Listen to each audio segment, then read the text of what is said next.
Ayan, nandito tayo ngayon sa Valle Dulcito. At dito tayo may client. Dire-diretso lang pasok.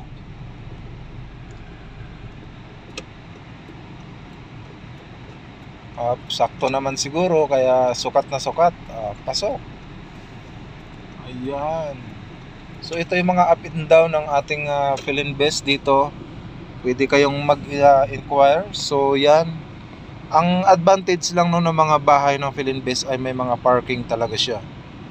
Kahit mga bungalow up and down, so ang luwag po ng harapan nyo. So yan po, napakaluwag. So please comment sa ating video para ma-offeran namin kayo ng property ng Philinvest. So far may mga available pa tayong mga lupa.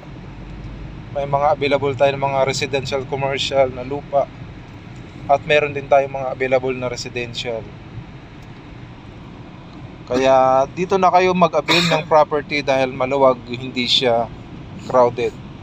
Pag napuno na ito, marami na nakatira, may mga parking kasi, kaya hindi kayo crowded. Ayan. So kung gusto nyo magpa-extension, magpa-renovate, magpalagay na mga another room, pwede kayo mag-comment. Ayan, tuloy-tuloy lang.